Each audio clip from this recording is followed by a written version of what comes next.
ఒక్కసారి కొమ్మూరి గోల్డ్ కి కాల్ చేయండి. తాకట్లో ఉన్న మీ బంగారాన్ని విడిపించి మార్కెట్ ప్రైస్ కి వాళ్ళు కొనుక్కుని మిగతా డబ్బులు మీకు ఇచ్చేస్తారు. అందరికీ నమస్కారం, వెల్కమ్ టు అవర్ ఛానల్. నిన్నటి వరకు 12 రాశుల్లో 4 రాశుల వారి గురించి గురుగారు చాలా చక్కగా వివరించారు. సో మరి ఇప్పుడు మిగతా రాశుల వారి గురించి కూడా మాట్లాడతాం. మనతో పాటు ఉన్నారు కేఎస్ఆర్ గారు. గురుగారు నమస్తే. నమస్తే అమ్మా. గురుగారు, ఏప్రిల్ నెలలో మీనరాశి వారికి ఎలా ఉండబోతుంది అంటారు? మీన రాశి వారికి కూడా ఎక్కువ శాతం అయితే కనుక మంచి ఫలితాలు ఉంటాయి. కొత్త అవకాశాలు తలుపు తట్టడానికి అయితే అవకాశం ఉంది. తర్వాత కొత్తగా పెళ్ళి కావాల్సిన వాళ్ళు కానీ ఎవరైనా ఉంటే పిల్లలు శుభకార్యాలు నెరవేరటం కానీ కనీసం శుభకార్యాలు ఖాయం అవటం కానీ ఈ నెలలో అవకాశాలు ఎక్కువైతే ఉంటాయి. అయితే వచ్చే ఇబ్బంది ఏంటంటే వీళ్ళకి కూడా ఇప్పుడు ప్రస్తుతం ఏం నడుతుంది అనేది జరుగుతుంది కాబట్టి కొత్త బాధ్యతలు ఎలా కొత్త వస్తాయో అలాగే ఈ తిప్పట అంటే అధికంగా తిరగాల్సిన పరిస్థితి, లేదా మనం మనసుతో పెట్టి చేసేది బుర్రతో పెట్టి పని చేసేది అయితే ఆ బుర్ర మీద ఒత్తిడి, సో మార్కెటింగ్ ఉంది, శారీరక ఒత్తిడి, అంటే ప్రతిదీ కూడా శ్రమతో ఎక్కువ విజయం పొందటం అనేది ఉంది. సో శ్రమ లేకుండా అటు మానసిక సంఘర్షణ, శారీరక సంఘర్షణ ఈ రెండింటితోనే మీన రాశి వాళ్ళు ముందుకెళ్ళే పరిస్థితి ఉంది తప్ప అమ్మాయ అన్నట్టుగా అయితే ఉండదు. బట్ ఓకే, కొత్త అవకాశాలు వస్తాయి.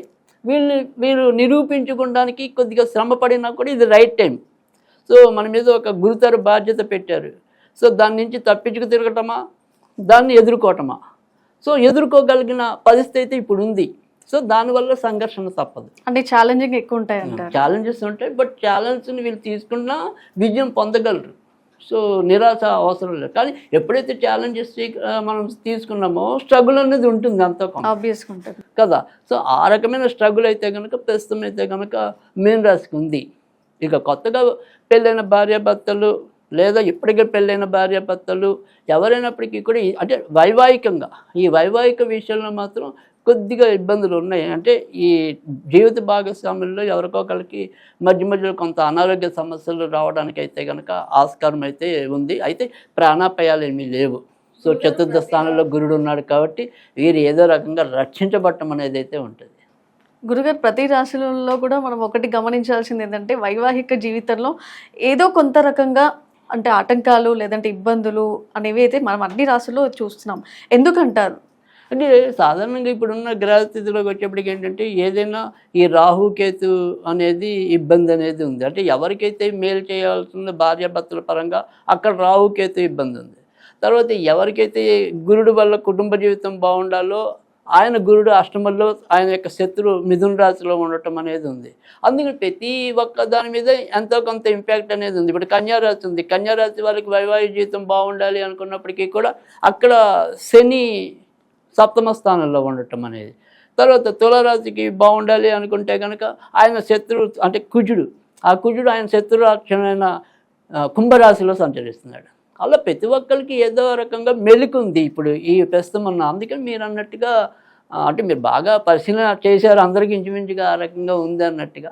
కానీ ఉంది అంటే ఈ రకాలైన కారణాల వల్ల కొంత ఉంది. లేదు వీళ్ళిద్దరు బాగున్నారు అంటే కనుక ఖచ్చితంగా అనారోగ్యం. ఇటు ఏళ్ళనర్చన అనేది ప్రస్తుతం కుంభరాశికి ఉంది, మీనరాశికి ఉంది, మేష రాశికి ఉంది.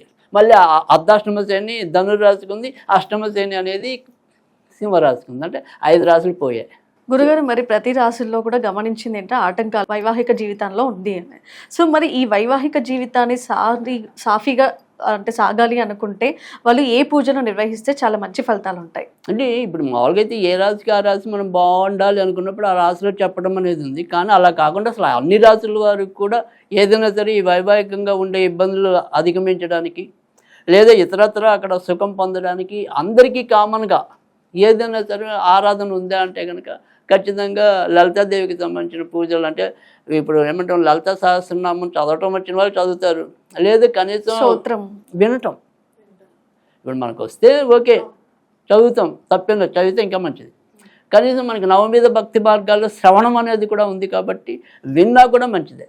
సో అందుకని అప్పుడప్పుడు కనీసం ఈ నెలంతా కూడా ఈ రకమైన లలిత పారాయణ, లలిత సహస్రనామాలు వినటం, పారాయణ చేయొచ్చు, వినటమైనా శ్రవణమైనా చేయొచ్చు.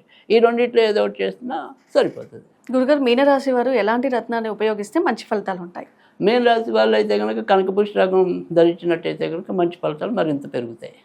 సో చూసారు కదా 12 రాశుల వారికి ఎలా ఉంది అంటే మొత్తం మీద కూడా చూసుకుంటే అన్ని రాశుల వారికి కూడా ఈ ఏప్రిల్ నెలలో చాలా మంచిగానే ఉందన్నట్టుగా మనకైతే తెలుస్తోంది. కాస్త ఆటంకాలు ఉన్నప్పటికీ కూడా వారికి సంబంధించిన పరిష్కారానికి ఎలాంటి రత్నాన్ని ఉపయోగించాలో కూడా మన కేఎస్ఆర్ గురువు గారు కూడా చెప్పడం జరిగింది. మరో ఎపిసోడ్లో మళ్ళీ కలుసుకుందాం. అంతవరకు సెలవు.